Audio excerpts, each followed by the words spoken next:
France Maghreb 2. Au programme de ce grand forum, et en ce vendredi 20 septembre, retour sur la grosse actualité de la semaine avec la mort de Ben Ali, le président tunisien hier. Ben Ali qui n'a jamais été emprisonné malgré sa condamnation par contumace par les tribunaux tunisiens pour abus de pouvoir, corruption et homicide involontaire. Retour sur un épisode manqué de la Tunisie. Pour en parler, Farid Tamsamani, Tarek Mami dans quelques instants, et vous, auditeurs, auditrices, au 01 40 33 9000. Israël, peu importe qui gagne, quelle que soit la composition du nouveau gouvernement, cette élection est une tragédie. Cela signifie que les guerres perdureront, que la violence perdurera, que la haine perdurera sans relâche. On prend les mêmes et on recommence. Retour sur cette élection législative de mardi dernier. La France avec le 45e samedi de manifestation des Gilets jaunes dont les rassemblements auront lieu à Paris. C'est aussi ce week-end qu'auront lieu les journées du patrimoine, sans oublier la marche du climat. Un samedi de tous les dangers à Paris, nous y reviendrons, sans oublier et pour finir le quiz en fin d'émission. C'est parti pour le LGF, l'info autrement sur France Maghreb 2 jusqu'à 18h. Le Grand Forum, Christophe Roux, 16h-18h, sur France Maghreb 2. Dans la playlist du LGF, l'occasion de la réécouter puisqu'elle sortira un nouvel album avec encore de très belles mélodies, de très belles chansons, une voix particulière et ô combien agréable, celle de Swad Massi sur France Maghreb 2, et en ce vendredi 20 septembre, juste avant le week-end, ça fait vraiment du bien aux oreilles. Merci d'être avec nous en direct sur votre radio France Maghreb 2. C'est vendredi, c'est le grand forum, et jusque 18h, on va refaire l'actualité de la semaine, et Dieu sait qu'il y en a eu des sujets très intéressants que l'on va décortiquer avec vous en nous appelant au 01 40 33 9000, avec aussi la rentrée de monsieur Tarek Mami. Bonjour Tarek, comment allez-vous? Bonjour Christophe, bonjour à toutes, bonjour à tous. Comme une rentrée, c'est pas un lundi. Moi, je rentre le vendredi. C'est vrai, c'est bien. Donc, c'est excellent. Comme ça, je rentre le vendredi, je me repose samedi, dimanche, et c'est reparti. Le lundi. C'est parfait. Vous avez bonne mine, en tout cas. Ouais. Et c'est reparti, donc, pour une bonne saison radio. Ouais, bien entendu. Alors, monsieur Tamsamani, qui devrait pas tarder de nous rejoindre, Farid. Il est pas au Maroc? Non, il est pas au Maroc, il est là. Tout va bien, il sera avec nous dans un instant. L'actualité d'abord, c'est la Tunisie, avec cette élection, le premier tour de l'élection présidentielle qui s'est déroulé le 15 septembre, donc dimanche dernier, et qui a vu apparaître un scénario un petit peu inédit ou un petit peu inattendu, on va dire. Je vous laisse continuer, Christophe, mais pour moi, Tarek Mami, c'était le scénario attendu. Alors oui, alors peut-être pour vous, mais en tout cas pour la classe politique tunisienne, je pense qu'elle a été pris défaut, puisque au second tour se retrouve donc Ziad Kais, que d'ailleurs Kais Saïd, pardon. Je vous invite d'ailleurs à aller découvrir le personnage puisque vous l'avez rencontré à Tunis. Et je vous raconterai pas l'aventure pour trouver son bureau. Ah oui. Bon, en tout cas, vous l'avez trouvé visiblement, puisque c'est sur la chaîne YouTube de France Maghreb 2. Oui. Et monsieur Nabil Karoui, qui se retrouvent donc tous les deux au deuxième tour. L'un a fait 19, l'autre 15, pour grosso modo. En gros, 18-8, 15-54. Voilà, bon, voilà. 49% de participation, on va dire que c'est plutôt correct. À la dernière minute, parce qu'on était plutôt à 39, et vers 17h, on était plutôt à 45. Et quand on a fermé, ils nous ont annoncé 45. Et quand tout a été compté, c'est passé à 49. Presque 50%. Ce qui est pas mal. Dans la configuration actuelle de la Tunisie, oui, d'autant plus qu'il y a eu 15% de participation municipale. Ouais. Alors, 6 mois avant. Par contre, petit bémol pour la participation ici en France, puisque les Tunisiens résidant en France, 19,7%. Oui, un peu moins que 20. Voilà, c'est pas beaucoup quand même. Alors il y a plusieurs explications, puisqu'on va parler vite, cher Christophe. D'abord parce qu'il n'y a pas eu de campagne. La campagne a duré une semaine, en quelque sorte. Oui. La deuxième chose, c'est que les candidats ont été interdits de communication dans la presse étrangère. Et par exemple, nous, on avait l'accord de 5 candidats sur le 26, mais tous nous ont appelés pour dire qu'ils ne peuvent pas intervenir, sinon ils vont être disqualifiés, parce que les interdits de presse étrangère, au nom du principe de l'égalité de tous les candidats, parce qu'ils ont dit quelques candidats ont des connaissances dans la presse internationale, notamment France Maghreb 2, mais tout le monde n'a pas ces connaissances. Donc ils ont fermé le pays et la bataille s'est passée à l'intérieur. Donc les gens ont avec le débat, les débats. Oui, avec les 3 débats. Une première en Tunisie. Alors, j'insiste contrairement à ce qu'a dit quelques chroniqueurs, une première en Tunisie. Voilà, je m'arrête là, moi. Non, une première en Afrique. Une première dans le monde arabe. Dans le monde arabe et en Afrique, il y a eu quelques débats. Deuxième tour entre 2 candidats. Mais faire tous les candidats, les 26, c'est la première fois. Et j'ai cherché. Quand nos amis m'ont appelé, j'ai cherché, j'ai pas trouvé. Premier tour, c'est la première fois. Et alors, par contre, ça s'est très bien passé sur la forme, mais c'est frustrant sur le fond, parce que imaginez, cher Christophe, vous qui animez cette émission depuis des siècles maintenant, imaginez que vous posez une question assez dure, Ouais. et vous dites à la personne, vous avez 1 minute 30 pour répondre. Ouais. Qu'est-ce que vous voulez qu'on vous dise en 1 minute 30? Ah, c'est un peu le principe du débat aussi en France. Quand on conclut, Oui, non, mais quand on il y a le temps conclut pas. Enfin, c'est chronométré, je veux dire. Oui, c'est chronométré, mais on ne dit pas 1 minute 30 par question. Ah oui, oui, c'est vrai je sais que pas c'est comment ça marche en France, mais peut-être qu'on c'est dit... la minute, c'est à la fin, quoi. Pour la conclusion, voilà, vous avez 1 minute 30, voilà. Ça, c'est ok. Mais pour le reste, on peut dire, vous avez 25 minutes, et vous répondez plus longuement dans les questions que vous voulez, vous répondez pas dans l'autre, et vous avez le chronomètre devant vous. C'était bâclé, en fait. C'était pas bâclé, c'était tellement précautionneux pour obtenir cette fameuse égalité, malgré de temps de parole. malgré la présence de monsieur Karoui en prison et la présence Qui n'a pas débattu. qui n'a pas débattu. Donc c'était inégalité sauf 2. Ouais. Alors en réalité, il y avait 26 candidats retenus en définitive. 2 se sont retirés par monsieur Sbidi. Ils sont restés 24 et 2 n'ont pas pu participer. Donc le débat a eu lieu entre 22 candidats. 22 candidats. Alors le scénario quand même est assez je trouve pas le mot tellement quand même la situation est un petit peu Mon papier particulière. qui sera publié tout à l'heure, cher Christophe, sur France Maghreb 2, s'appelle la démocratie des dégagismes. Oui. C'est-à-dire que les Tunisiens ont pris une sale habitude ou une bonne habitude, c'est qu'ils ont dégagé. Disons que Ben Ali a commencé par dégager Bourguiba en 87. Il est resté 23 ans. Oui. Le peuple tunisien a dégagé Ben Ali, Nahda s'est installé, et le peuple tunisien a dégagé Nahda en quelque sorte en 7 ans. Donc ça va beaucoup plus vite. Et ils me disent, moi, dans les cafés, dans les restos et dans les taxis, de toutes les façons, on va les dégager. C'est pour ça que je vous dis, moi, je savais qu'ils allaient perdre l'establishment politique, et donc on appelle ça le système. Vous savez que le système allait être dégagé. Moi, on me dit, on va choisir d'autres. Et si les autres ne réussissent pas, dans 5 ans, on va aussi les dégager. Donc il y a une espèce de prime à la porte de sortie. On a tous de la mémoire. En France, c'était Georges Marchais qui disait, il faut sortir les sortants. Oui. Les Tunisiens ont sorti les sortants. En France, c'est Mélenchon qui rêvait de dégager le système. Donc il en a rêvé, et les Tunisiens l'ont fait. Ouais. Alors Tarek, quand même, ce qui est quand même incroyable dans cette configuration de ce deuxième tour qui opposera, je rappelle, Nabil Karoui et monsieur Kais Zied. Kais Saïd. Il va falloir apprendre son nom. Je sais, bah oui, peut-être le futur. Excusez-moi, changement de Votre tout température. s'est pas arrangé pendant les vacances. Non, mais elle s'est arrangée, mais là, entre la température de Tunis, où il fait beau 35. Ah oui. Hier et avant-hier toute la semaine, et tu es à Paris où il doit faire un 22 ou 23, donc il faut que le corps s'adapte. C'est clair. Alors donc monsieur Kais Saïd, oui. C'est quand même qu'il y a un candidat qui est en prison, Tarek. Oui. Comment les Tunisiens ont pu voter pour quelqu'un qui est en prison? Alors il y a 2 choses. Et là on rentre dans le fond du sujet. Ah bah oui, c'est ça qui nous intéresse. Voilà. À partir du mois de exactement le 22 mai 2015, mon papier le précisera, cher Christophe, un premier sondage est sorti, et dans ce premier sondage qui est sorti, Kais Saïd était dans les premiers, ouais. Nabil Karoui était dans les deuxièmes, Chahed était à 7%, et tous les races qui étaient déclarés étaient déjà à moins de 10. Il n'y avait pas encore à cette date-là la mort du président Béji, il n'y avait pas encore la campagne électorale, il n'y avait pas encore les débats. Puis, alors ça a été publié, c'est un sondage de l'Institut Sigma, publié dans le journal très sérieux quotidien qui s'appelle Le Maghreb. Tiens, comme par hasard, France Maghreb, et là-bas c'est le Maghreb. Deuxième sondage, publié le 16 juin. Ouais. Il donne exactement les mêmes résultats, sauf que c'est Nabil Karoui qui est premier, et c'est Kais Saïd qui est deuxième. Chahed est toujours à 7, et tous les autres candidats n'existent pas. D'accord. Et en Tunisie, ils ont une loi un peu spéciale, mais chaque pays ses lois. 2 mois avant la date des élections, c'est-à-dire le 15 juillet, les sondages s'arrêtent.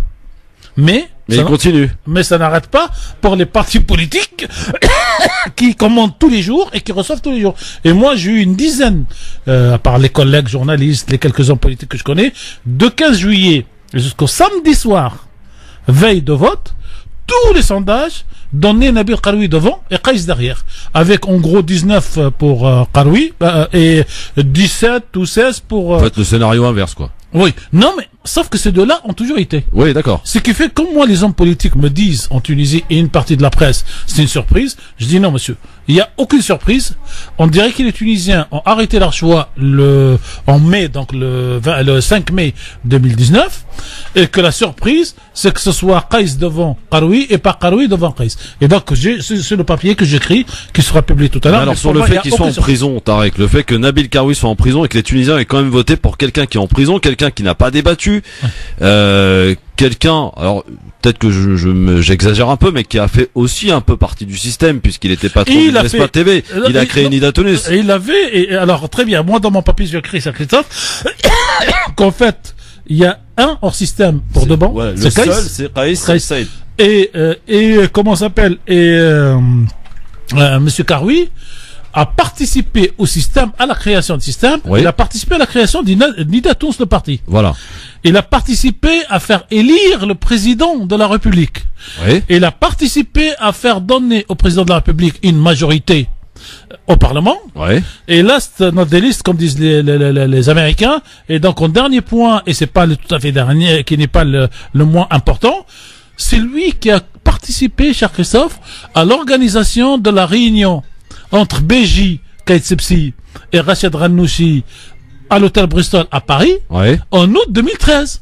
Donc c'est lui qui a poussé à ce qu'on appelle en Tunisie le tawafaq, c'est-à-dire l'unanisme ou l'accord entre les partis, et il l'a fait avec qui? Avec l'autre candidat à la présidentielle, monsieur Riahi, l'ancien patron du club africain.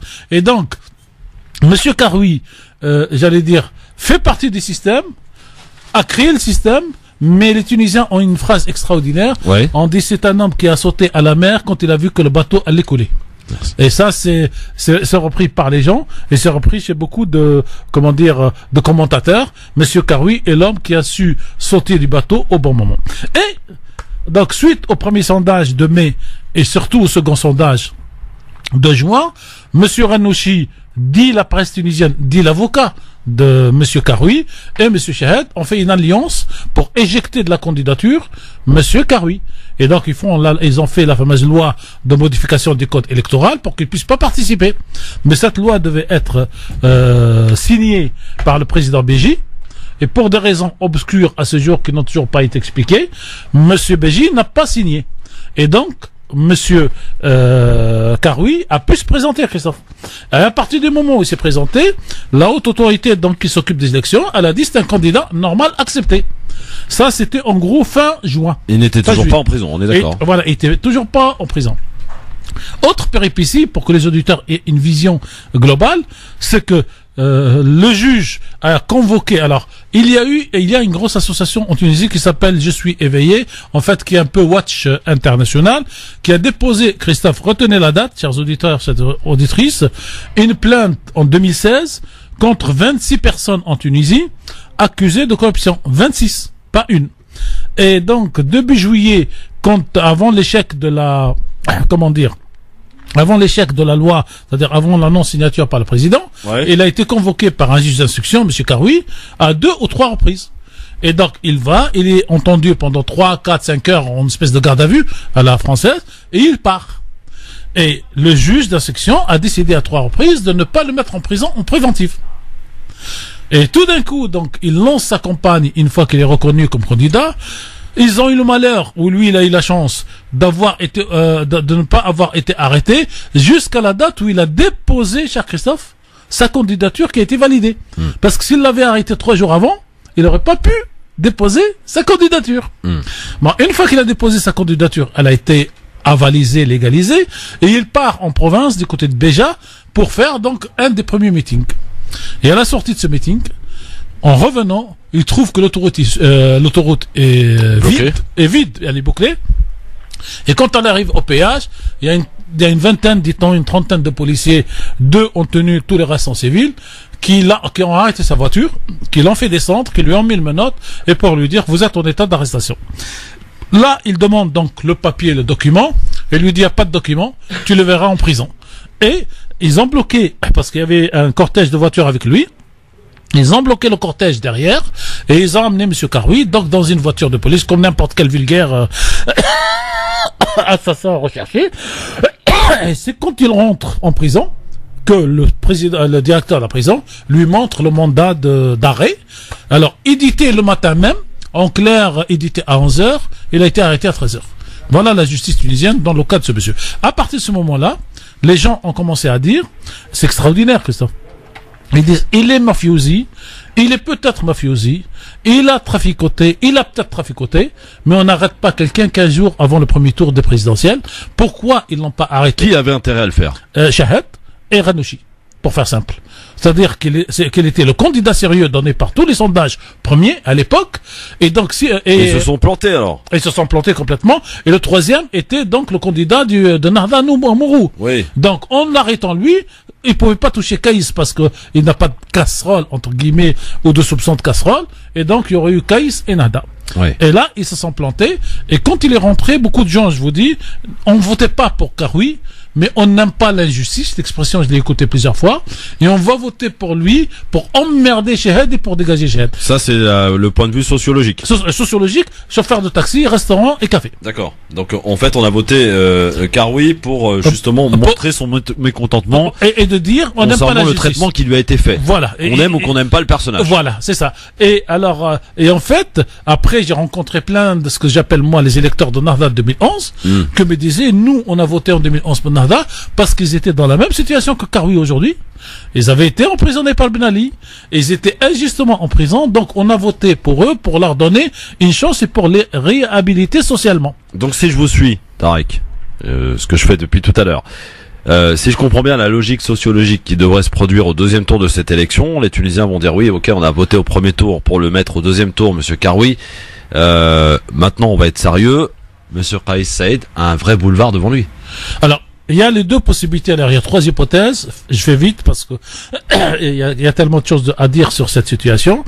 La première, c'est que monsieur Karoui est libéré avant le deuxième tour.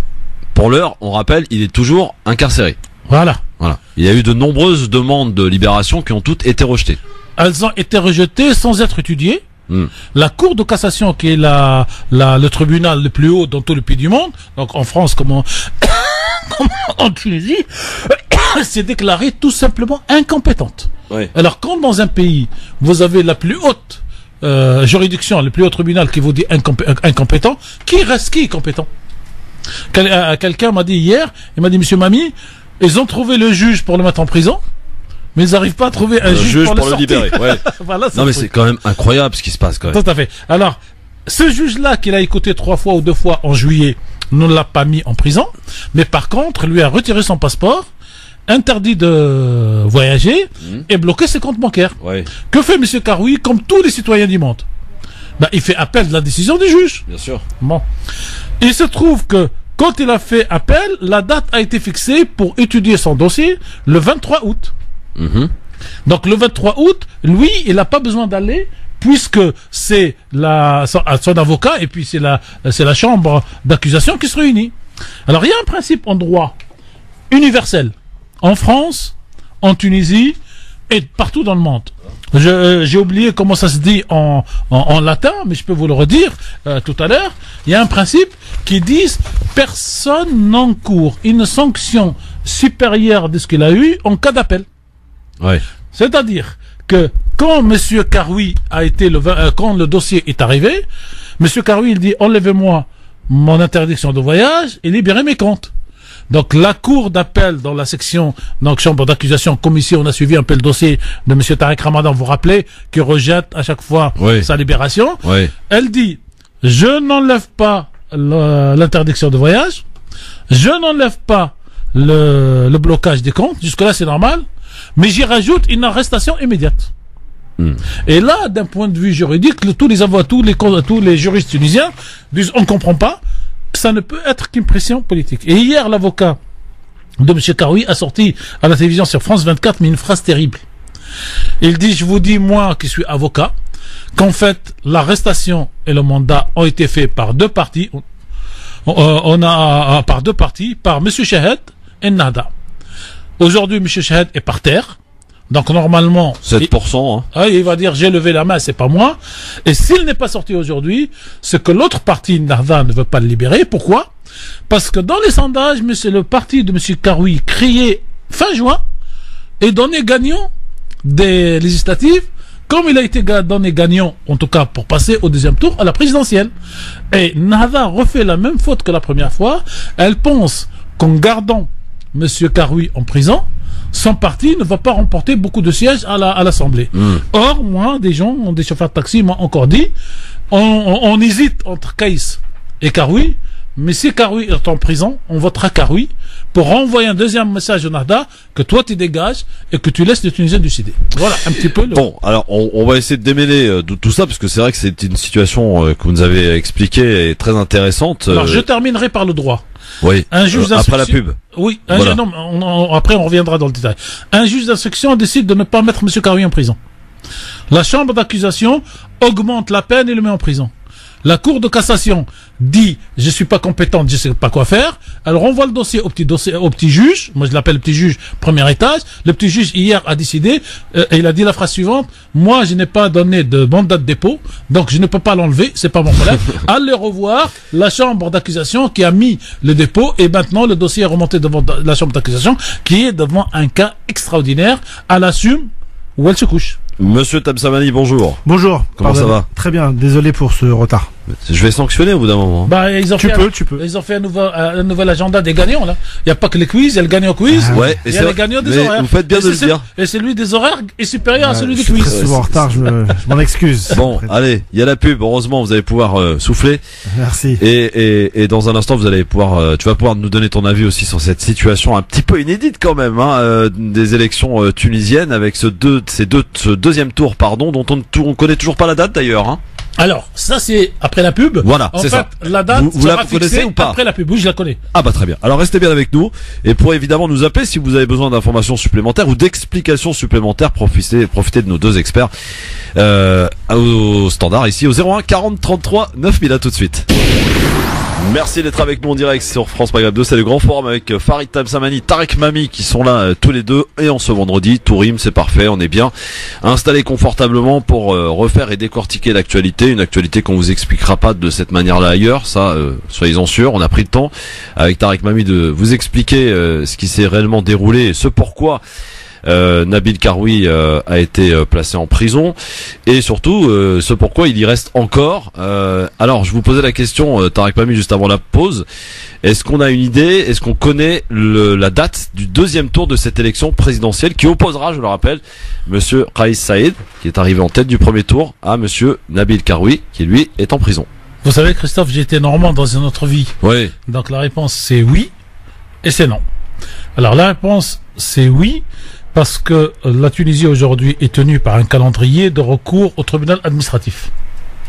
Donc le recours là c'est terminé hier et on a des délais pour que le tribunal administratif rende sa décision. Un nouveau délai de nouveau recours à la cour d'appel administrative et un nouveau recours donc pour la décision de la cour d'appel administrative.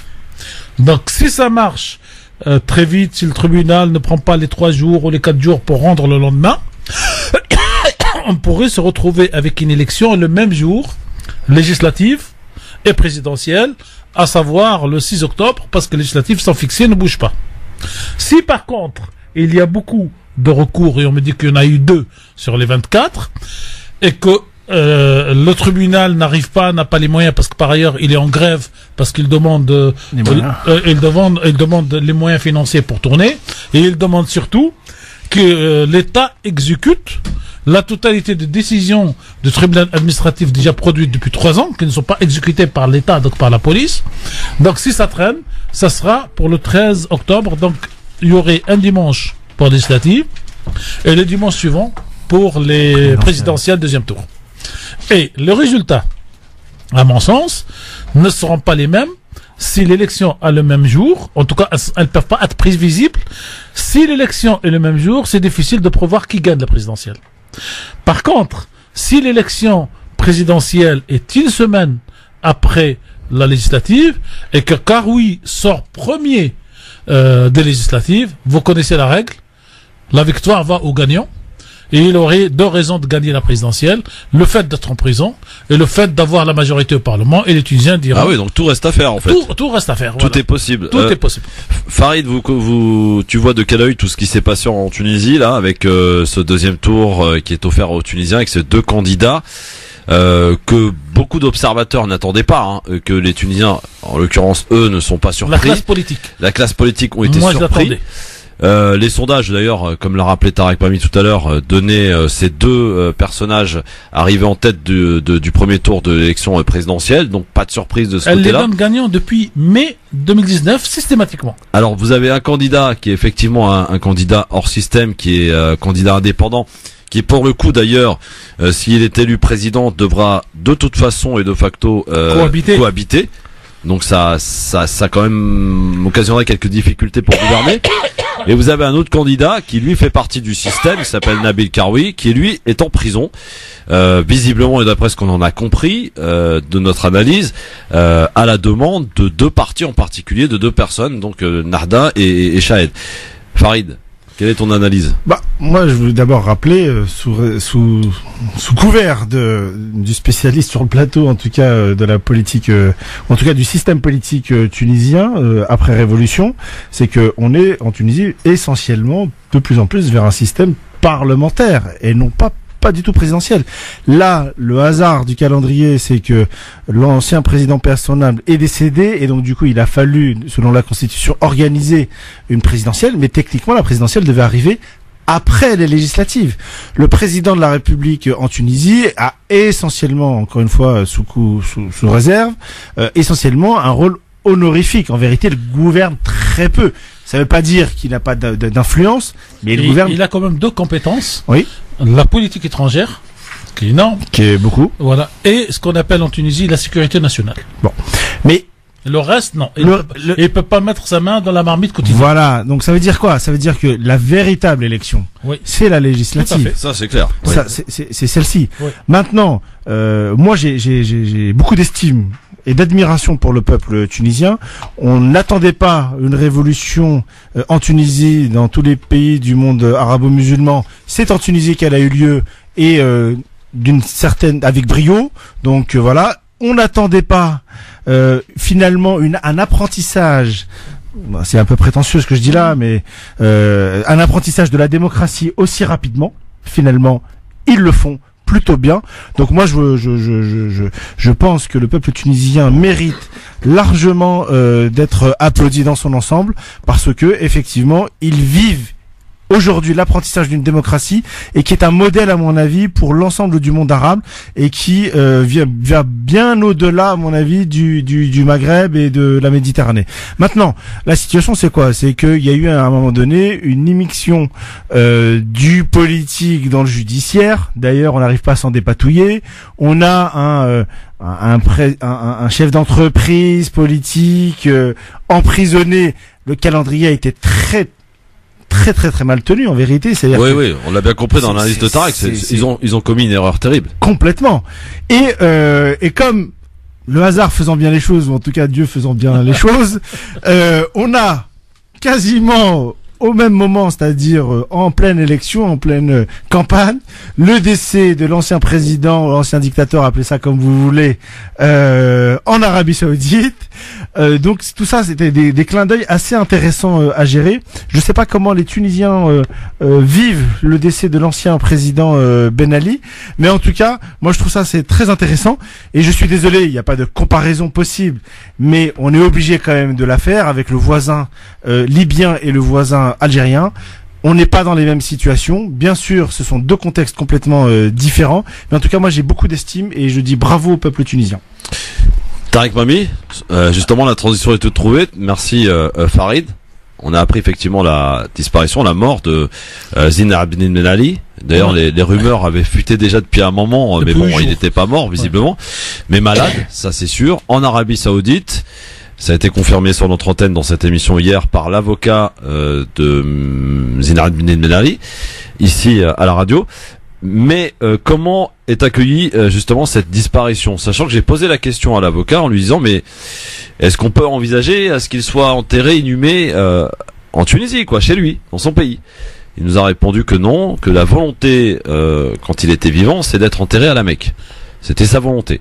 J'ai vu apparaître tout à l'heure qu'il pourrait y avoir quand même des funérailles d'organiser en Tunisie. Comment ça se passe, cette gestion?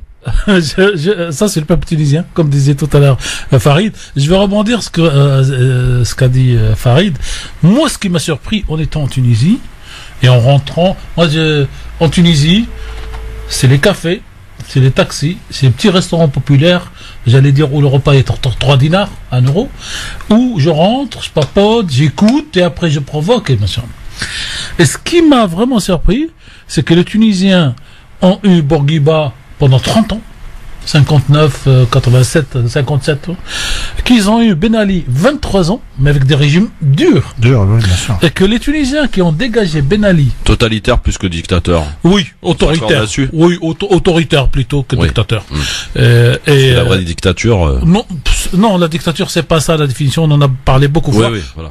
Totalitaire si on veut un peu, mais surtout autoritaire et qui détient tous les pouvoirs entre ses mains. Oui. Donc c'est ça la grande différence. Et puis qui s'est laissé manger surtout dans la deuxième partie de son mandat par la famille de sa femme. La famille Trabelsi a fait beaucoup de mal. On est d'accord. Et donc, ils vont dégager Ben Ali après 23 ans, mais ils sont en train de dégager Nahda au bout de 7 ans. Alors, sur ça, il faut faire de la remarque, vraiment de la science politique. Tous les changements qui ont lieu dans les pays de l'Est.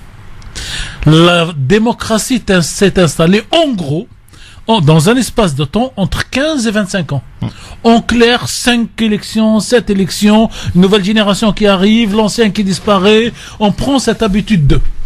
En Tunisie, 7 ans. Et 7 ans, c'est rien du tout. Alors, c'est vraiment, c'est un gamin qui est né, qui est... C'est même pas une demi-génération. Voilà. La deuxième chose, c'est que quand Ben Ali est parti, il y avait un État, mais il n'y avait plus, de structure gouvernementale forte. Et Nahda est arrivé, est restée 3 ans au pouvoir, et elle était déjà dégagée par la population, et elle était obligée, donc, de faire des accords avec Béji et tout ça. C'est très, très important. 3 ans au pouvoir. Et elle est venue avec une constitution dans l'article 1er, l'islam est la religion de la Tunisie. Article 3, la femme et la moitié de l'homme, elles sont complémentaires. Vraiment avec un truc dit islamiste classique. Et avec les gens dans la rue pendant tout le mois de Ramadan, ils nous ont sorti quand même une constitution assez lumineuse, même si elle a encore des problèmes. Et ce qu'ils ont fait, les Tunisiens, ils disent que Nahda est passé derrière le rideau. Et donc, au lieu d'être en façade du pouvoir, elle s'est cachée derrière Nida Tounes et derrière Chahed, et elle a gouverné. Et donc, ce que les Tunisiens ont fait à la présidentielle, c'est qu'ils ont dégagé les reliquats du régime de Bourguiba et de Ben Ali qui sont rentrés par la fenêtre, avec l'alliance avec Nahda qui est rentrée. Et donc, moi j'ai fait un papier, je l'ai dit tout à l'heure, Christophe, qui s'appelle La démocratie du dégagisme. Et ils disent maintenant, on va dégager tous ceux qui ne respecteront pas leurs paroles, leurs promesses, et on dirait qu'ils ont compris comment ça marche, et qu'ils prennent plaisir à approfondir. Sur Nahda, 3 chiffres, Christophe, qu'il faut retenir. Élection 2011, 1,5 million de voix. Élection 2014, entre 800 000 et 1 million de voix. Élection municipale 2019, 400 000 voix. Élection premier tour présidentiel, 320 000 voix. Et comme dit l'autre, et au prochain coup, combien il y en aura? C'est ça, un petit peu ça. Je vous trouve très dur. Non, mais j'essaye, et sincèrement, de donner des sur faits. Les chiffres. Non, mais ils sont réels. Vous tapez. Oui, mais en fait, enfin. Vous avez remarqué que c'était pas ma question, en fait, à la base. Ouais, non, mais exact. je vais revenir. Je vais revenir. Non, juste là-dessus, si je peux me permettre. Parce que c'est important. Pour un peu taquiner cher Tarek, sur les chiffres, moi je pense que Nahda a il faut pas oublier les manifestations de certains Tunisiens, oui, tout à fait, 2013, dans la rue, oui, effectivement, contre Nahda. Voilà. Nahda, malgré tout les reproches qu'on peut leur faire, a quand même eu de l'intelligence. En tout cas, je sais pas si c'est le parti ou c'est le chef. Au chef. C'est voilà, le chef. ça. Je pense que c'est. Alors c'est un pragmatisme. Voilà, c'est plutôt pour le nous, chef. Et pour les Tunisiens, c'est un pragmatisme de façade. Certainement. Mais il a quand même eu l'intelligence de faire un pas en arrière, de se retirer. Oui. Tout le monde ne l'aurait pas fait comme ça. Oui. Il a quand même saisi ça. Moi, j'invite les gens, même si je partage pas du tout ses idées, mais en tout cas, il y a une interview de lui extraordinaire sur globalement le mouvement frériste dans son ensemble dans le monde arabe. Et il fait la comparaison, notamment avec l'Égypte. Et il dit, il ne faut surtout pas faire la même erreur. Tout à fait, on est d'accord. Maintenant, sur les chiffres, et notamment sur l'élection présidentielle, on a remarqué qu'en réalité, il a annoncé, il a mis quelqu'un devant. Mais en vérité, il a mis quelqu'un juste pour dire, on y va. Mais en réalité, si vous voulez, je veux pas dénigrer l'actuel celui qui est au second tour. Qui pour certains qui considèrent qu'il est relativement conservateur, il est beaucoup plus proche des théories d'Ennahda sans en être. Et sans en être, sans en avoir jamais été. Alors j'ai peut-être une théorie, mais encore une fois, c'est une pure supposition. J'ai aucun élément factuel qui peut amener à prouver ce que je vais dire là. Je suis moi davantage des élections un peu plus au sud de l'Afrique. Et il y a un pays qui a eu une élection l'année dernière qui s'appelle la République démocratique du Congo. Et le président très compliqué. Pays magnifique, extrêmement riche, etc., etc. Le président sortant sous la pression des Occidentaux et notamment de l'ONU est passé derrière le rideau. Et il avait son candidat. Oui, il est passé derrière le rideau. Sauf qu'en réalité, les gens le savaient pas, c'est qu'il avait un deuxième candidat qui lui est arrivé en tête et surtout qui a gagné la présidentielle. J'espère, mais encore une fois, la comparaison n'est peut-être pas la bonne. Alors, je peux vous rassurer, Chafarid. D'accord. Elle n'est pas bonne parce que le Kaïs est ce qu'on peut appeler en sciences politiques un électron libre. D'accord. C'est-à-dire qu'il n'obéit et qu'il ne peut obéir de par son propre logiciel ni à Ennahda, ni à quelqu'un d'autre. Parce que, en fait, on a découvert que derrière lui, depuis toujours, il y a un parti d'extrême gauche qui s'appelle le Ouattad. D'accord. Qui, lui, est pour exploser la Tunisie dans un régime régionaliste, parce que ce parti a beaucoup souffert sous Bourguiba par le centralisme de Tunis. D'accord. Et il dit, il ne peut y avoir de démocratie en Tunisie et de liberté que si on éclate, c'est comme si la Tunisie était faite, au lieu que ce soit 23 ou 24 gouvernorats, ça devient 24 régions à l'américaine pour que chaque région gère. Ok? Et donc, il a, dans sa trajectoire intellectuelle, puisé dans cette idée que la démocratie, c'est la région, qui est une idée d'extrême gauche tunisienne. C'est un petit peu Mélenchon avant en termes et tout ça. Et en même temps, il est très conservateur, c'est-à-dire qu'il partage en gros 60% des logiciels de Ennahda, sans être de Ennahda. Et il l'a dit hier, avant-hier, il a dit, moi je suis pas, et j'en veux pas. Vous me rassurez. Non, il est clairement. Par contre, il se trouve que son logiciel, c'est un logiciel Ennahda. Oui, c'est plutôt, à mon avis, c'est plus un logiciel du Tunisien moyen, conservateur, plus voilà. Alors, en tout cas, vous me rassurez. Et je termine sur un truc. Alors, il a deux surnoms. Il a le surnom de Robocop dans le son de la voix, parce que quand il parle aux gens, en fait, il n'est pas un homme politique classique qui s'adresse à un truc. C'est le professeur qui est dans la fac et qui vous envoie des vérités à votre cerveau. Et donc, c'est une espèce de gourou à ce titre-là. Et moi, j'ai fait l'interview, je l'ai vu, j'ai vu les gens. Donc, il a cette force. Mais en même temps, il est très indépendant, très conservateur. Il a une qualité, la seule que j'apprécie, il y en a deux, c'est qu'il est très maghrébin. Oui, d'ailleurs son message est pas anodin. Quand il s'adresse aux Tunisiens, il dit je m'adresse aux Maghrébins. C'est pas que des cinémas, il est maghrébin. Et la deuxième, c'est qu'il est souverainiste tunisien, sans être ennemi de quiconque. Il dit moi je suis souverainiste, mais les autres, il est patriote. Et pourquoi je vous dis il est maghrébin? Moi j'arrive, je connais pas le monsieur, j'ai mis 3 jours à trouver le quartier général. Hein. Et quand je trouve le quartier général, c'est un immeuble dans lequel il n'y a pas son nom, il n'y a pas sa photo, il n'y a rien. Les gens qui habitent me disent non monsieur il n'est pas là. Et je découvre une son bureau là-dedans. Et quand je rentre, je lui donne ma carte de visite. Et il m'a dit comment elle s'appelle la radio, j'ai dit France Maghreb. Et il y avait 10 personnes dans la salle. Et il se lance sur une tirade sur le Maghreb. Et je pense que c'est ça d'ailleurs qui m'a permis de faire l'interview. Si ma radio s'appelait Azur, je sais pas quoi, peut-être qu'il m'aurait dit une radio française.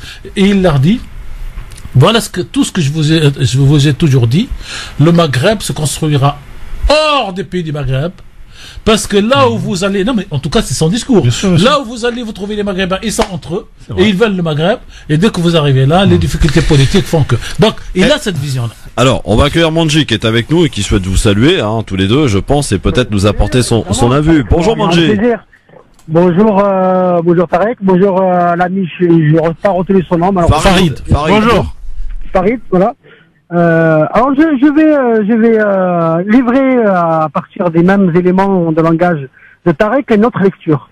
Évidemment, je suis pas tunisien, mais je lis l'arabe et je m'appelle Mounji, c'est un prénom tunisien, et je suis très proche de la Tunisie et je me suis toujours intéressé à la question tunisienne. Représentant de l'association? Pardon? C'est notre ami. Oui, c'est Manji de Marseille. C'est Manji du CRI de Marseille. Voilà, c'est ça. Tout à fait, voilà. Non, mais qu'on voilà. soit clair. Voilà, qu'on soit clair, pas de souci. Alors moi je voulais, alors la lecture que je fais de cette élection, évidemment que d'un côté on a le résultat de Nabil Karoui, c'est le reliquat du reste de l'ancien régime, c'est-à-dire que c'est le reliquat qui reste dans l'ancien régime, la reconnaissance du ventre, les réseaux, tout ça. Et on a de l'autre côté, évidemment Nahda l'a mis Moreau, sachant qu'il n'a aucune chance de gagner les élections. Ça, c'est un coup de bluff de Nahda qui manœuvre. Évidemment qu'elle sait qu'elle est attendue au tournant. D'ailleurs, on voit bien les titres de la presse, toute la presse. Ils parlent de la défaite de Nahda, alors c'est la victoire de la Tunisie. Parce que avant, on disait toujours que les islamistes, lorsqu'ils arrivent au pouvoir, ils ne le rendront jamais. La Nahda elle va démentir ce qui s'est passé avec la Tunisie. Elle a démontré que on peut juste 30 secondes, c'est pas la Nahda qui démontre, c'est le peuple tunisien qui démontre. C'est oui, pas la même mais chose. Nahda l'a manœuvré très bien, vous le savez bien, avec les mouvements de blocage de la Troïka, avec les mouvements de l'UJTT, l'UJTT qui a été un instrument de l'extrême gauche. On voit qu'elle a disparu quand même l'extrême gauche. C'est la bonne nouvelle pour la Tunisie, qu'elle a complètement disparu du paysage politique. Et que qui est parti? Le GTT a disparu du paysage politique. Oui. Bon, je vous prends le casque parce que là, c'est comme si vous me dites aujourd'hui, je sais pas moi que le Front National n'est plus. C'est pas possible. Non, mais l'extrême gauche n'y est plus. Non, vous dites l'IGTT ou vous êtes l'extrême gauche? Pardon? Vous dites l'IGTT ou l'extrême gauche? Ah, l'extrême gauche n'existe plus. Non, mais je suis d'accord. Non, mais pour l'extrême gauche, il n'y en a pas. Mais j'ai entendu UGTT. Moi aussi, j'ai entendu UGTT. Moi, j'ai entendu UGTT. C'est un instrument de l'extrême gauche qui a été utilisé contre Nahda. Attendez. Clarifions les choses. Qu'est-ce qui est l'instrument de l'extrême gauche? Le GTT, je parlais de la première élection qu'il y a eu, que le blocage qu'il y a eu de l'économie tunisienne, qu'on a empêché Nahda de travailler, et Nahda a eu l'intelligence de faire un pas en arrière et de se couvrir derrière, si vous voulez, les Datounes et ce qui est resté de l'ancien régime, que le pouvoir vient, du moins que le peuple tunisien vient de mettre en deuxième position quand même aux élections, ce que je parlais de la reconnaissance du ventre et des réseaux. Là, sur ce point-là, je pense qu'on peut faire une autre lecture. Sur Monsieur Qaïs, allô? Allez-y. Je vous ai pas arrêté. Oui, j'allais plus vite. Sur Monsieur Qaïs, c'est la Tunisie, on va dire la Tunisie de toujours, la Tunisie arabe, parce que en fait, on le reproche de parler un arabe littéraire très bien d'ailleurs, de très haut niveau. On le reproche son antisionisme, ce qu'il a déclaré, parce qu'il y a beaucoup de mouvements de normalisation de relations. D'ailleurs, Habib parlait qu'il a rencontré Zine al-Abidine, malgré tous les griefs qu'on peut lui faire. Et en fait, il représente cette Tunisie verte, la Tunisie qu'on a toujours aimée, la Tunisie, pro-arabe, pro-palestinienne, la Tunisie de la Zaytouna, c'est la Tunisie c'est la Tunisie phare qu'on retrouve d'ailleurs avec cette élection, du moins cette qualification au premier tour de cet homme-là qui porte en lui toute cette Tunisie-là. Que évidemment, sans être péjoratif, que les gens qui ont grandi ici ne connaissent pas certainement. Merci, mon Je n'ai pas dit le contraire. Si je me suis bien écouté, j'ai pas dit le contraire.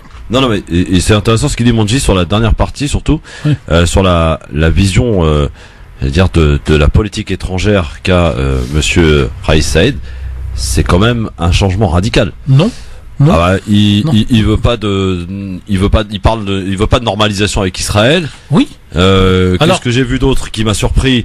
Voilà, il ne transige pas avec ça. Alors vous avez là quand même avec Israël, vous dire que la Tunisie quand même a été plutôt plus copain que ennemi quand même. Vous avez on dira un petit mot sur sa mort bien sûr. Oui. Le président Ben Ali décédé dans un discours célèbre le 7 novembre d'une année, il a dit une phrase terrible. Il a dit la Tunisie ne s'ingérera jamais dans la question palestinienne, mais elle marche à côté des Palestiniens. Notre politique étrangère veut que quand les Palestiniens font un pas vers Israël et qu'Israël fait un pas vers les Palestiniens, la Tunisie fera pareil. Quand Israël fait un pas en arrière contre les Palestiniens, la Tunisie fait pareil. Donc il y a une espèce d'équilibrisme fait par Bourguiba. Nous, en tout cas, nous, comme président de la République, comme disait Ben Ali et comme dit Kaïs aujourd'hui, nous serons à côté des Palestiniens, c'est eux qui décident. Juste après la pub de Ben Ali, justement, il en sera question d'Israël, parce qu'il y a eu des élections et les gilets jaunes, tout de suite. France Maghreb 2, France Maghreb 2. Ça s'appelle le Grand Forum et c'est évidemment sur France Maghreb 2 tous les jours du lundi au vendredi de 16h à 18h avec aujourd'hui Farid Tamsamani et Tarek Mami. Tarek, on parlait juste avant la pub effectivement de la mort du président, de l'ex-président Zine al-Abidine Ben Ali, c'était en Arabie Saoudite. Il a d'ailleurs été inhumé cet après-midi à la Mecque, comme cela correspondait à sa volonté. Et de toute façon, l'avocat nous disait hier que ça poserait des problèmes s'il avait voulu être enterré en Tunisie, c'est que sa famille n'aurait pas pu y assister. Donc voilà. Alors vous m'aviez posé, cher Christophe, tout à l'heure, quelle est la réaction? Oui, la réaction des Tunisiens face à la mort de Ben Ali. Alors il y en a trois. Il y en a une qui je m'en foutiste. Il est mort, tout le monde meurt. Hier, toute l'après-midi. C'est extraordinaire. Il y a la deuxième, celle de ceux qui ont été ou qui estiment avoir été maltraités par lui. Il y en a même qui disent alhamdoulilah, Dieu a fait la punition, il est parti, bon, problème réglé, tout le tralala. Et il y a les nostalgiques, et à mon sens, ils constituent un bon 40%, un bon 50% de la population qui le regrette sur deux choses. Ils le regrettent dans l'ordre et la sécurité qu'ils avaient vis-à-vis du tourisme. Ouais. Et ils le regrettent, cher Christophe, parce que le kilo de banane sous Ben Ali coûtait 1 dinar, 30 centimes. Alors qu'aujourd'hui, il coûte systématiquement 6 dinars. Et les gens ne rentrent pas dans des considérations techniques comme notre ami Farid veut les faire sur l'économie machin. Et ils lui disent, avec 50 dinars, on remplissait un couffin dans lequel il y a les légumes, le fruit, l'eau, la bouteille, tout ce que vous voulez, et on rentrait chargé avec les 50 dinars. Maintenant, quand on a 50 dinars et qu'on rentre au marché, on regarde le fond du couffin, il y a l'expression al-Quffa en Tunisie, le couffin, et on regarde 3 pommes de terre, 2 tomates, 2 piments, et une petite bouteille d'eau de moitié. Voilà ce que les 50 dinars de Ben Ali donnaient, voilà ce compte. Et donc voilà, vous avez 3 réactions. Il n'y a plus de dynamisme en Tunisie, de dynamisme, parce que la Tunisie, pour moi, c'est vraiment aller rentrer en démocratie. Et donc les 3 opinions s'entrechoquent, mais sincèrement, et sans faire du bénalisme primaire, entre 40 et 50% regrettent la période de Ben Ali, parce que tout le monde ne demande pas la liberté d'expression. Tout le monde ne demande pas plein de choses. Les gens demandaient à manger, à s'habiller, à voyager. Avec Ben Ali, ils avaient ça. Bien sûr, ceux qui ont souffert, et je mettrais, j'allais dire, 25% de la population ne peuvent que lui en vouloir. Et ils ont raison. Ils ont perdu des parents, ils ont perdu la torture. Et vous avez 25% de je m'en foutisme. Il est mort, il est mort. C'est quand même une question à vous poser parce qu'elle est très importante. Allez-y, cher président. Ben Ali a été condamné à la prison par contumace. Oui. Par les tribunaux tunisiens pour abus de pouvoir, corruption et homicide involontaire. Et même homicide ou meurtre, je sais pas quoi là. Homicide involontaire. Ouais, c'est les 3 chefs d'inculpation que j'ai retenus. Ouais. Il n'a jamais été extradé. Et est-ce que c'est un épisode manqué de la Tunisie pour le coup? Oui, avec 2 réponses. Ranouchi lui-même avait été condamné à perpétuité. Ouais. En 86, ouais. C'est Ben Ali qui l'a sauvé parce que Bourguiba a exigé de le refaire condamner non pas à perpétuité, mais à la peine capitale et à l'exécuter. C'est Ben Ali qui a sauvé donc Ghanouchi. Et Ghanouchi le sait. D'ailleurs, quand il va le voir au palais, il dit il y a Dieu dans le ciel et Ben Ali sur terre. Ça, c'est la première raison. La deuxième raison, c'est que l'Arabie Saoudite, de toutes les façons, n'extrade personne. Et même ses propres citoyens, quand ils l'emmerdent, elle les tue, elle les découpe en morceaux en Turquie, ou elle les kidnappe. Pour faire référence à l'affaire Khashoggi. Ou elle les kidnappe, comme elle l'a fait à Paris, comme elle l'a fait dans d'autres villes. La troisième chose, c'est que je pense que Nahda, et Ranouchi en particulier, ne tenait pas à faire une démarche sérieuse de demande d'extradition, parce que lui-même, Ben Ali est parti en janvier 2011-14, de fin 2009 jusqu'à cette date-là, Ranouchi était en train de négocier son retour en Tunisie avec le gendre islamiste de Ben Ali, qui s'appelle Monsieur Matri. Et donc, s'il vient, ou s'il vient, il va commencer à dire, moi je suis pas de l'ennemi de ce type, je vais lui sauver sa vie. Et j'étais en train de négocier, on mettait les conditions pour lesquelles il rentre, et Ranouchi avait accepté les conditions de Ben Ali, c'est qu'il rentrait seul, et qu'il lâchait tous ses collègues islamistes qui étaient avec lui à Londres. Et donc, imaginez, comme on a eu le déballage de Saddam, quelle est la crédibilité? Non mais c'est intéressant d'avoir l'explication. Farid. Ouais, pour moi, il y a une autre explication, c'est que il faut revenir à la révolution et les conditions. Alors beaucoup en Tunisie mettent révolution entre guillemets. Hein. Oui, on bien utilise sûr. soulèvement social, on utilise plein de mots, mais révolution, bon. Pour moi, dans l'histoire démocratique contemporaine de la Tunisie, ça reste pour moi non, mais je vous l'accorde. Révolution. Bon, il faut revenir aux conditions de son départ. Voilà. Les conditions de son départ avec la gestion notamment de pays étrangers de son départ, et c'était aussi le deal. Oui. Pourquoi il s'est retrouvé en Arabie Saoudite et pas ailleurs? Tout le monde sait que l'Arabie Saoudite est quand même l'allié principal de l'oncle Sam, que l'oncle Sam, en tout cas un de ses représentants, est la personne qui l'a mise dans l'avion. Les gens ne savent pas tout. Et il n'est pas parti, voilà. Il a été envoyé. Et l'idée, c'est de dire, voilà, il part, il ne revient pas, il n'embêtera plus personne, et on laisse terminer la révolution, à la condition qu'effectivement l'Arabie Saoudite l'accueille jusqu'à la fin de ses jours. Je rappelle que son épouse ne vivait plus avec lui en Arabie Saoudite. Elle voyage beaucoup. Lui, il n'a jamais voyagé. Voilà. Elle a beaucoup voyagé. La petite, pour moi, le petit clin d'œil, entre guillemets, si je peux me permettre, sans faire de Dieu tout-puissant, c'est qu'en fait, il est quand même mort en lieu saint. Alors ça, il y a une boutade qui est sortie ce matin en Tunisie. Et il a été enterré à la Mecque. Un vendredi. Alors la boutade, cher Farid, on dit de Ben Ali qu'il a expulsé l'islam de la Tunisie. Or, il meurt en Arabie le jeudi soir, donc veille de vendredi, et il est enterré un vendredi à la Mecque.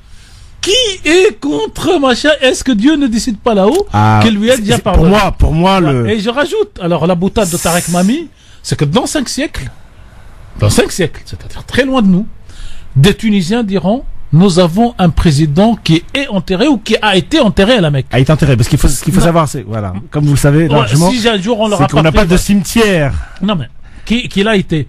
Alors que Ranouchi, qui toute sa vie courait derrière la gloire de l'islam, personne ne se rappellera de son nom dans 5 siècles. Pour moi, c'est un exemple extraordinaire, heureusement ou malheureusement, selon les uns et les autres, justement, des choses, de tout le mal qu'il a pu faire dans la balance globalement. Et au final, il est enterré là où des millions, pour pas dire des milliards de gens rêvent d'être enterrés. Faut pas oublier, c'est que le professeur Al-Salem est quand même enterré dans les lieux saints de l'islam, il n'y a pas de comparaison, mais c'est quand même lourd. Et la deuxième chose, c'est qu'il a enterré un vendredi, selon certains hadiths, etc., il est dit que lorsqu'on est enterré un vendredi, lorsqu'on est mis sous terre un vendredi, et à la Mecque, et qu'il puisse à la Mecque, le pardon est total. Voilà. Non, c'est extraordinaire. Ouais, enfin là, je vous laisse l'entière responsabilité de vos propos, parce que pour ce qui est du pardon, nous ne sommes pas juges. Hein. Non, nous ne sommes pas, mais il y a des hadiths. Là-dessus, il y a des hadiths. Oui, d'accord, mais bon, vous avez des hadiths qu'on en dit aussi. On explique. Par exemple, quand quelqu'un, non, pas attention. Non, mais Christophe, quand quelqu'un va à la Mecque et qui meurt, les parents ont une douleur terrible.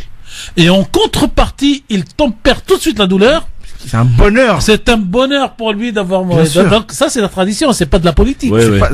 Et moi, je vous fiche mon pari qu'à partir de l'année prochaine, quelques pèlerins tunisiens, je dirais pas tout, mais beaucoup ou quelques pèlerins iront systématiquement chercher quel serait ce cimetière dans lequel Ben Ali est enterré. Sauf que, voir que quand ils arrivent là-bas, ils auraient une pensée pour lui. Et il lirait une Fatiha dans leur hôtel. Je pense que les Saoudiens, par contre, par contre, la Fatiha, il n'y a pas de souci dans leur hôtel. Les Saoudiens sont tout sauf ça. Oui. Les Saoudiens considèrent qu'une fois que vous êtes mort, contre tout symbole, il n'y a même pas de nom sur les il n'y a rien. Même lorsque c'est le roi en personne qui décède, il est enterré, point barre. En tout cas, beaucoup. Je veux dire, peut-être 10%, 15% des pèlerins auront une pensée à la Mecque, à Ben Ali. Et ça, moi j'appelle ça le clin d'œil, pour moi, il est... Moi j'appelle ça la ruse de l'histoire. Et ça doit nous permettre à chacun d'entre nous, d'ailleurs, de réfléchir. Avec tout, parce qu'il y a des gens quand même qui ont souffert, qui sont morts de son autoritarisme, pour pas dire dictateur. Et au final, quand même un personnage aussi brutal que lui, Dieu lui permet d'eux. Ça fait réfléchir en tout cas. Bon, allez. Alors, la question politique maintenant, cher Christophe. Est-ce que ça va avoir des conséquences sur le deuxième tour ou pas? Non. Voilà. Après, on est d'accord. Oui. Alors, aucune il y aura conséquence. peut-être le parti de Abir Moussi qui va essayer de jouer sur ça. Mais dans l'absolu, les Tunisiens sont en train de tourner les pages d'une manière extraordinaire. Je vous rappelle que le 25 juillet, c'est le président Béji qui est décédé. Que le 15 septembre, jour du vote de la présidentielle, c'est Madame Béji qui est décédée. Et que donc c'est vrai. Et qu'hier, le président, l'ancien président Ben Ali, qui est décédé. Donc il y a une espèce de rythme de cette politique tunisienne qui accompagne la mort et qui va peut-être rappeler à ceux qui doutent de la mort, je dirais pas de la punition, mais de la mort, de ses conséquences et tout ça, de dire il n'y a pas d'hasard dans ce pays que tout ça se passe maintenant. On va passer, si vous le voulez bien, à un autre endroit de la Terre où il y a eu des élections cette semaine. Très intéressantes. En Israël. Peu importe qui gagne, cette élection de ce nouveau gouvernement promet d'être de toute façon pas différente de l'ancienne. Est-ce qu'on peut dire que les guerres perdureront, que la violence perdurera, que la haine perdurera sans relâche? Et c'est un peu, on prend les mêmes et on recommence. Sauf que, il y a quand même un perdant dans cette histoire, il s'appelle Netanyahou. Alors commençons par la fin, si vous permettez, en attendant Farid. En fait, d'abord, je ne sais pas si vous avez vu passer une dépêche, cher Christophe, dans laquelle l'ancienne ministre des Affaires étrangères américain, qui s'appelle Rexon, dans une conférence qu'il fait devant des étudiants dans une grande université américaine, dit « Bibi a manipulé à plusieurs reprises Trump, et Trump s'est laissé enjouer par Bibi. » Et donc Bibi, en fait, après le créateur ou après le premier président d'Israël, a été le premier ministre qui est resté le plus longtemps au pouvoir, sauf que, ayant entré dans la corruption, il a utilisé le pouvoir pour Israël, certes, oui, il a gagné plein de batailles en termes de diplomatie, notamment la reconnaissance par les Américains de Jérusalem, capitale unique d'Israël, la reconnaissance du Golan israélien. Il manque pas grand-chose pour qu'il termine la question palestinienne, mais il a utilisé ce pouvoir pour échapper à la justice le plus longtemps possible. Aujourd'hui, ce qu'on peut dire, c'est qu'il a eu en gros 31 sièges contre 33 pour la coalition en face, et donc il ne peut plus être Premier ministre. Tout au plus, s'il négocie, peut-être qu'il sera ministre d'un autre Premier ministre, ce que je pense qu'il n'acceptera pas. Et donc, la première bonne nouvelle pour la région, c'est la fin de la période de Netanyahou. Est-ce que c'est une bonne nouvelle, Tariq? Non, mais la première bonne nouvelle pour la région, c'est sa disparition à lui, parce que lui, en fait, comme d'autres, il ne... Disparition politique. Oui, disparition politique, parce qu'il défendait sa carrière et sa personne en même temps qu'Israël. Alors que le prochain va venir défendre Israël. La deuxième chose, c'est que vous avez, depuis plusieurs années, ce qu'on appelle la liste des partis arabes, s'est remis en coalition et attrape 13 sièges. C'est-à-dire qu'aujourd'hui, il y a une participation importante des Israéliens, Arabes, Palestiniens, et 13 sièges, c'est important, puisqu'ils vont être le troisième parti du gouvernement. Alors, Netanyahou a fait toute la campagne pour dire il ne faut pas leur donner des sièges, parce que c'est des traîtres à Israël, et de toutes les façons, ils ne seront jamais au gouvernement. Celui qui a gagné a une position beaucoup plus ambiguë. Il dit c'est des citoyens israéliens, ils ont gagné, on verra bien. Ils le seront. Voilà, on verra bien. Alors, par contre, il y a Lieberman, le fameux videur de boîte de nuit, comme aimait à dire mon ami Ibrahim Hasmaïl al-Rahman. Lui a toujours été l'arbitre dans cette bataille, et lui, par vengeance contre Benjamin Netanyahu, ira avec Gantz, donc l'alliance dite blanc-bleu. Et donc, aujourd'hui, Netanyahu politiquement a perdu. Reste, quelle est la politique de demain du nouveau gouvernement? Alors, là, le nouveau gouvernement, pour moi et M. Gantz, ne sont pas des colombes et ne chercheront pas à faire la paix à tout prix, ni la politique de des États, mais ils ne seront peut-être pas aussi sanguinaires que M.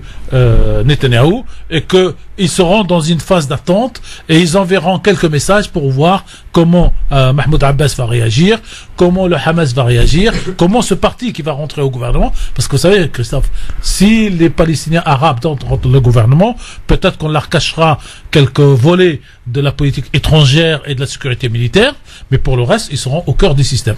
C'est très intéressant en tout cas. Farid, tu partages l'analyse? Alors, moi, j'ai envie de la partager, mais j'ai peur qu'on ne soit pas dans cette logique. Oui. Pourquoi? C'est pour ça que je dis, on prend les mêmes et on recommence, quoi. Alors, Netanyahou, les gens le connaissent. Oui, ça. Les gens savent la manipulation, notamment lorsqu'il y a des frappes sur Gaza, etc., etc. Globalement, il n'y a pas de surprise. Moi, j'ai peur, c'est que le fait que ce soit pas Netanyahou comme Premier ministre, que qui que ce soit qui soit Premier ministre va devoir démontrer sa puissance. Et là, c'est à mon avis beaucoup plus dangereux que d'avoir un Netanyahou. Pourquoi? Parce qu'en réalité, la politique... Tu as fait exprès de l'écorcher, hein? Non, j'ai pas fait... Moi, je l'appelle Nathan, c'est comme Nathan. Netanyahou. Netanyahou, pardon. On attend. Donc moi, j'espère me tromper, et je suis pas un spécialiste non plus de la question israélo-palestinienne. Toi, tu crains que ça soit pire? Mais ça sera pire. Pour moi, ça sera pire. Jusqu'au point où de nouvelles négociations secrètes aboutiront, ce qui était le cas avec Netanyahou. Les gens ont oublié ce qui était complètement le cas avec Netanyahou et MBS. Finalement, Trump a complètement fait voler en éclats un certain nombre de choses, que, contrairement à ce que les gens pensent, les États-Unis sont beaucoup plus libres dans leur interprétation que ce que les gens imaginent, c'est-à-dire qu'ils sont à la solde potentielle d'Israël, etc. C'est jamais comme ça en réalité. Plutôt le contraire. Hein. C'est plutôt le contraire. Les États-Unis font ce qu'ils veulent, et même en politique, sur la politique israélo-palestinienne, il y a naturellement un lobby puissant. Il y a plus que lobby, cher Farid. Il y a quand même le bobo qui est là au quotidien, et c'est lui qui négocie le contrat. On est d'accord. Lui-même, il est orthodoxe. Vous savez, moi j'ai découvert hier une vidéo où donc Jared, le gendre de Trump, a été autorisé par et là ça va vous étonner, par un rabbin marocain installé en Israël, à utiliser sa voiture le samedi pour aller donc au sermon de Trump. Donc, regardez la puissance de ce monsieur Jared et de son ultra, on dirait salafisme, pour reprendre le mot. Oui, c'est pas mal trouvé ça. Bien, je suis preneur. Sauf que, cher Tarek. Donc, le salafiste, cher Tarek, est dans le cœur du système, et c'est lui qui dit à son beau-frère qu'Israël ait une influence non négligeable sur le président des États-Unis. C'est indéniable. Grâce au lobby, grâce à sa politique, etc. Qu'Israël ait une influence sur la politique américaine, c'est autre chose. Non. Je dis pas, elle a une influence. Je dis pas qu'elle n'a pas d'influence. Attention. Je dis juste que les intérêts américains, ils sont pas pris en considération. Ne sont pas toujours pris en considération dans l'intérêt d'Israël. Si. Pas toujours. C'est les intérêts d'Israël. Il y a un bouquin qui est sorti l'année dernière, d'ailleurs, qui explique. T'as le bouquin là-dessus? Non, il y a un bouquin, je vous le donnerai, je cherche sur le texte, mais je l'ai lu, et en clair, il dit, aujourd'hui, nous avons l'impression que la politique extérieure américaine ne roule que dans les intérêts d'Israël, pour la simple raison que beaucoup des décideurs sont les fameux chrétiens évangélistes, pour qui le retour du Christ est conditionné par la présence de tous les juifs. C'est un certain sionisme. Voilà. Cette chose-là, elle est, pour moi, concernant la politique de l'État des États-Unis d'Amérique, elle est elle est minime. Je ne dis pas qu'elle n'existe pas, mais c'est pour ça que je fais une distinction dans ce que Trump, dans la volonté de Trump et la volonté des États-Unis d'Amérique. Et c'est pour ça que, si Dieu nous prête vie, nous verrons à un moment donné ou à un autre un retournement de situation dans les stratégies et dans les alliances du Moyen-Orient, du Proche et Moyen-Orient, et les gens seraient étonnés. C'est beaucoup plus, à mon avis, complexe que cela. Oui, bien sûr. Ce qui est certain, c'est que là, on rentre. En tout cas, ce qui est sûr, c'est que Netanyahou a perdu son pari, parce qu'en vérité, il a déclenché quand même ses législatives partielles. Il les a, qu'on le veuille ou non, pour moi, il les a perdus. Oui, c'est-à-dire, il les a perdus. Ça va peut-être un peu brusquer un peu la société israélienne. Pour revenir sur les Israéliens arabes et notamment le fait qu'ils aient gagné un certain nombre de postes. 13, ils sont 3e. Voilà, c'est pas nouveau. Ça c'est intéressant aussi, Farid. Sauf qu'ils l'augmentation quand même. Non, bien sûr. Là c'est le regroupement. Voilà, c'est ça. Des petits partis entre eux. Ça n'est pas nouveau. Ça c'est intelligent. Ça n'est pas nouveau sur le fait qu'ils risquent de participer au gouvernement israélien. Je cherche dans ma mémoire. Alors, c'était pas sous la droite. Sous la gauche, ça a déjà. Mais il y en a un ou un truc comme ça, mais je cherche dans ma droite, je trouve pas. Et encore une fois là-dessus, il faut comprendre la société israélienne dans son ensemble, avec les Arabes israéliens. C'est beaucoup plus complexe que la caricature que malheureusement très souvent on essaye de faire. Parce qu'ils sont à la fois arabes, palestiniens, majoritairement musulmans, mais avec quelques chrétiens et quelques druzes. Qui d'ailleurs les Druzes font l'armée israélienne, pas les musulmans, pas les chrétiens. Complètement. Voilà. Et ils sont en même temps israéliens et ils sont culturellement profondément israéliens. Moi, bien sûr. C'est des Israéliens dans leur tête. J'allais dire. Je veux pas faire de mauvaise comparaison. Ouais. En clair, Tarek Farid. Tarek Mami, Farid Tamsamani, en clair. Oui. C'est critique ce qui se passe, c'est-à-dire pour la suite dans cette région. Faisons plutôt wait and see. Oui, voilà. Espérons que la présence de ce parti arabe. Parce que les flammes sont quand même pas tout à fait éteintes dans cette région, avec l'Iran. Ils n'ont jamais été éteintes. Ils n'ont jamais été éteintes. Oui, absolument. Et le feu est plus fort ou plus faible, mais il y a toujours eu. Ce qui risque d'arriver encore beaucoup plus difficile, malheureusement. Alors, c'est facile à dire de Paris, beaucoup plus difficile à supporter lorsque vous subissez les bombes, etc. Bien sûr. Mais je ne serais pas étonné qu'à l'avenir, les choses empirent encore davantage. Moi, je reste optimiste, moyennement optimiste, parce que celui qui a gagné est un ancien, est un général, est un ancien chef d'état-major. Donc la guerre, il sait. Contrairement. Ça, c'est l'avantage. Non, voilà. Donc, contrairement à l'autre qui fait de la politique et qui envoie les soldats, d'ailleurs, il voulait faire une opération comme ça. Ça, c'est un avantage très important. Voilà. Il connaît aujourd'hui la faiblesse de la société israélienne en termes d'armement face à Hezbollah, à l'Iran. Et donc, il cherchera, sans le dire, à ce que les Israéliens ne soient pas frappés à l'intérieur du territoire en cas de grosse opération, que d'aller chercher l'Iran chez elle, contrairement à l'autre qui ne le faisait pas. Mais l'objectif premier de Netanyahou qui vient de perdre, c'était de pousser les Américains à aller bombarder l'Iran. Celui-là ne cherchera pas à faire ça. Il cherchera à dire aux États-Unis, faites-leur tellement peur pour qu'ils restent là où ils sont et qu'on n'arrive pas jusqu'à la guerre. Un petit mot, c'est un militaire quand même. Oui, alors on va suivre de très près ce qui se passe parce que c'est très intéressant. Quoi qu'il en soit, ils n'ont encore pas formé le gouvernement. Et c'est compliqué. Ils ont 3 mois pour former. D'abord, il y a on entre dans une partie de traxation. D'abord, il y a le président de la République qui traditionnellement appelle le chef du parti qui a eu le plus grand siège, c'est-à-dire Gantz, 33. Et à partir de là, il a 3 mois. Donc Gantz, il a 33. La politique a horreur du siège vide. Oui, non, mais il va être non, je suis pas d'accord, Christophe. Il y a des pays qui se comportent très bien sans gouvernement.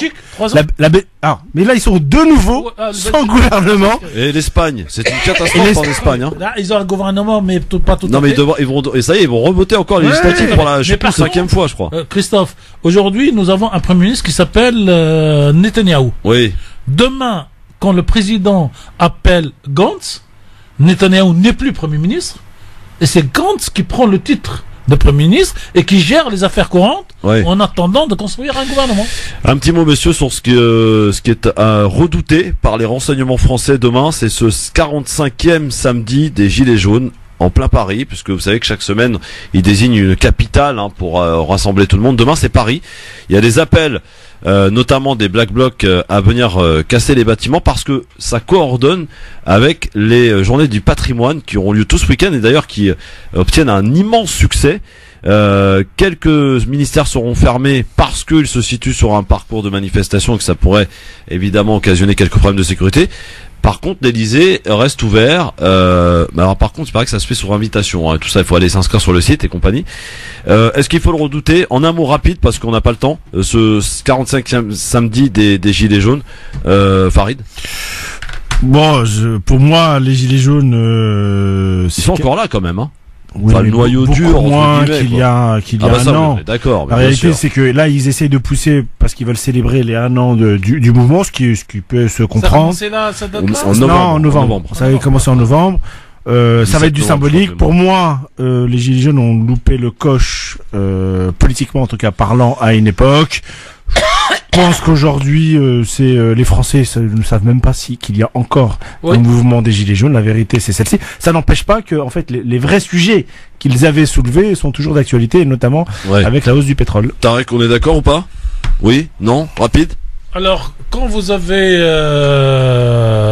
une belle chaussure, cher Christophe, que vous avez un caillou dans cette chaussure, votre chaussure a toujours été très belle. Vous pouvez faire semblant de marcher, mais vous avez toujours le caillou. Et le gilet jaune, pour moi, reste à ce jour le caillou dans la chaussure de M. Macron. Donc, en tunisien, on dit que... On dit que c'est l'ordre de la pub, en tunisien. Non, si, je vous le dis, moi. On dit que c'est la mouche en merde, excusez-moi l'expression, mais fait pas mal. Bon, donc, dans un instant, mes questions ne feront aussi pas mal. À tout de suite. Le grand forum, messieurs, dames, Farid Tabsamani, Tarek Mami, qui sont là depuis tout à l'heure. Ils ont parlé de politique, on a décortiqué, on a parlé de Tunisie, d'Israël, un tout petit peu des Gilets jaunes. Maintenant, j'ai des petites questions à vous poser, moi. Est-ce que je peux redire un mot sur la Tunisie et Ben Ali? Moi, ce que je souhaite, c'est que maintenant Ben Ali étant mort, que les vrais historiens commencent à faire le travail de recherche, comme dit l'autre, pour savoir, comme disait le Parti communiste de l'Union soviétique, est-ce que le bilan est globalement positif ou est-ce que le bilan est globalement négatif, pour que les Tunisiens, on termine avec ce régime autoritaire, avec une vision plus ou moins universitaire de recherche, et qu'on ne reste pas l'obsession de ceux qui ont souffert, qui ont été torturés et tués, et le bonheur, entre guillemets, de ceux qui vivaient bien, parce que l'histoire des peuples avance contre la vérité, entre guillemets, vérité, quand les vérités sont dites. C'est depuis 2011 que les livres commencent à sortir sur Bourguiba et qu'on commence tous à découvrir le Bourguiba, le bon, le gentil et le méchant. Très bien, on est preneur. Farid aussi, je crois. Tout à fait. Quelques questions à vous poser, messieurs. Nous sommes aujourd'hui le 20 septembre. Ah, vous allez nous faire le quiz? Ah bah oui. On va appeler Abdessalam. Non, il écoute, vous inquiétez pas. Il joue ou pas? Non, il joue pas. Par contre, il nous écoute. Il joue derrière le rideau. D'accord. Je rappelle, la règle, elle est très précise. Faut bien attendre la fin de ma question avant de répondre. Voilà, entre deux personnes de bonne compagnie, normalement. Oui. On va se laisser. Faites pas les malins, ne faites pas gagner du temps. Voilà, on va se laisser le temps pour répondre. Qu'est-ce qui a été institué en 1792 en France, messieurs? Vous qui avez une mémoire incroyable. 1792. Oui. Institué. Je vous laisse. Moi j'ai une idée, mais je vous laisse. Bah, allez, dites-le. Non, il n'y a pas de concours, il n'y a pas de course. Non, C'est politique. Oui, c'est politique. Je sais pas. Non, pour moi c'est le calendrier. Non, c'est le divorce. Donc c'est pas politique. Voilà. C'est pas politique. Moi, j'ai rien dit. Moi, je vous laisse les faire. Hein. Non, mais je pensais C'est que le c'était. divorce 1792. Oui, parce que 1792. moi, je pensais que le c'était divorce a été institué en France. Je pensais que c'était Par décret. le calendrier où on est Non. passé à Brumaire. Non, je pensais que c'était quelque chose de très politique, mais en fait, pas du tout. Deuxième question très facile, hein, les gars. Ouverture en 1946 d'un premier festival. Lequel? Cannes. Oui, monsieur Mami. C'est le festival de Cannes, effectivement, qui Alors, a fait... moi j'ai toujours pensé que Cannes était plutôt à Alger. Comment ça, Alger? Attendez, que le festival de cinéma en France Oui. a été créé à Alger, Oui. comme original j'allais dire, et que pour des raisons X, il a été déplacé à Cannes. Et j'ai toujours eu un doute sur ce point-là. Est-ce qu'il a été créé directement à Cannes ou est-ce qu'il a été créé en Algérie pour être amené à Cannes? J'ai un doute. Troisième question. Quel pilote de Formule 1 devient recordman de victoires en 1987 avec pas moins de 28 victoires. Avant de Ayrton mourir Senna, dans un accident? 87. Non, il est pas mort. Hein. Ah, c'est pas. c'est Prost. Alors, c'est le français. Oui, c'est Prost. Oui, c'est Prost. Monsieur Moi, Madame Samani. Ouais, non, mais moi, je pensais 87, ouais. à Senna. 87. Ouais, non, c'est pas Sénat. Français, j'ai dit. Oui. Formule 1 français. Ah oui, j'ai pas oui. français, oui. Un partout. On enchaîne avec une 4e question. Qu'est-ce qui a été approuvé par référendum en 1992 en France? Maastricht. Oui, Maastricht, effectivement. La fin de la France. C'est le petit commentaire. À la demande d'Atali. 5e et dernière question. Des Américains surtout. Je cherche à présent un journaliste, mais aussi écrivain français né en 1946. Il a longtemps officié sur une grande chaîne de télévision française, à la Messe notamment. Enfin, à la Messe. Voilà, Patrick Poirot d'Arvor, exactement. Pour Oui, quelle la mesdames, messe messieurs. Bah, la Messe du La messe 20h, du Tarek. 20h. Ah oui. Alors, la protestation officielle. Comment ça, il n'y a pas de Attends, protestation. Il n'a pas terminé. Voilà, C'est vrai. voilà. Non, il a raison. Voilà. Vous avez dit, vous écoutez jusqu'à la fin. C'est vrai, c'est et vrai. voilà. c'est vrai. Eh ben, je lui enlève le point, mais ça lui fait quand même la victoire de 1. Voilà. Il n'y a pas de problème. Victoire de Bien, Tam Samani. Mais Tarek Désolé. Mami, attendez, Tarek Mami revient de vacances. Laissez-le s'échauffer. Non. Vous allez voir, Ouais. tranquillement. Moi, j'aime bien, si vous voulez, j'allais dire l'esprit des quiz, mais c'est pas un concours qui est le plus rapide. C'est pas, on va pas faire le buzz. C'est surtout les Voilà. questions qui sont intéressantes. Voilà, les questions qui sont intéressantes. Ça permet Et- aux auditeurs également de. Et nous, de rafraîchir la mémoire, parce que Voilà. le divorce, Bah oui, en le divorce. 1792, Bah oui, pour messieurs. moi, c'était plutôt le calendrier. Eh ben non. Et donc, voilà. Voilà. Eh ben, merci en tout cas, messieurs, pour cette belle première émission Tarek Mami. Et rendez-vous la remercie. semaine prochaine. Monsieur Farid Tam Samani également. Merci à vous. Merci à vous. Excellente soirée. Dans un instant, Medjed sur France Maghreb 2. Il est là. Oui. Juste après les infos de 18h sur France Maghreb 2. Excellent week-end. On se retrouve lundi à partir de 16h pour une nouvelle semaine de décryptage de l'actualité. L'info autrement. Ça s'appelle le Grand Forum et c'est sur France Maghreb 2 du lundi au vendredi. Le rappel de l'actualité. Bonsoir. Bonjour, 5 syndicats de la RATP appellent à une grève illimitée à partir du 5 décembre. Un mouvement de protestation contre la réforme des retraites. L'UNSA, la CGC, Sud Solidaire et Force Ouvrière demandent au gouvernement de prendre les dispositions nécessaires pour assurer le maintien des garanties statutaires. De son côté, la CGT indique que la décision de participer ou non à la grève n'a pas encore été prise. 7500 policiers et gendarmes déployés demain à Paris pour la journée de mobilisation des Gilets jaunes. Un dispositif sécuritaire identique à celui du 1er mai.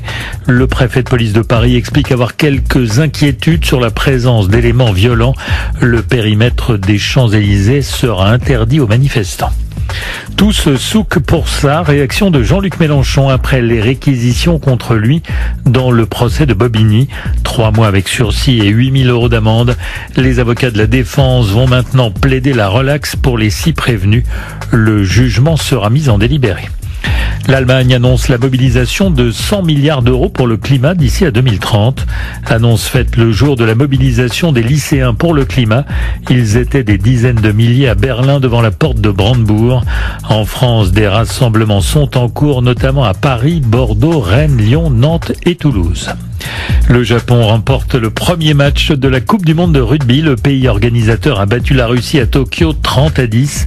Les Japonais ont passé 4 essais et obtenu 1 point de bonus offensif. Les Français joueront leur premier match face à l'Argentine demain matin. Enfin, le programme de la 28e Fiesta des Suds, le festival marseillais, accueillera notamment Arnaud, Catherine Ringer, mais aussi la chanteuse londonienne Alani. Certains concerts seront donnés en plein air sur l'esplanade du Mucem. Le festival aura lieu du 10 au 12 octobre. Bonne journée à tous. France Maghreb 2, service, info, musique, divertissement. France Maghreb 2. France Maghreb 2.